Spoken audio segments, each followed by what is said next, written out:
ஒண்ணு பண்ணு, நீ என்ன தூக்கு, நான் அந்த பூவை பறிக்கிறேன். என்ன தூக்கலாம் சொல்றா? நான் உன்னை தூக்க சொல்றதுனால எனக்கு மேல உள்ள கோவலாம் இல்ல, குறைஞ்சிட்டா நீ.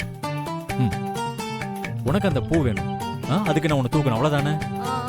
தூக்குறேன், இரு.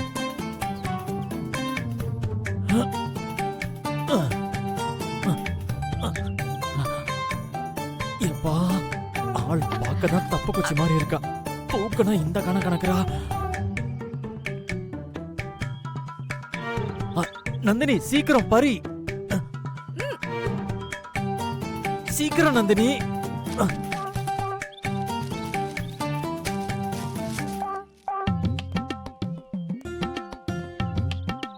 டேய், யாரா பூ பறிக்கிறது? இல்ல இல்ல ஒண்ணு இல்ல. டேய், என்னடா ஒண்ணும் இல்ல? இல்லண்ணே சும்மா. இன்றே டவுன்லோட் செய்து உங்கள் ஃபேவரட் ஷோக்களை என்ஜாய் பண்ணுங்க.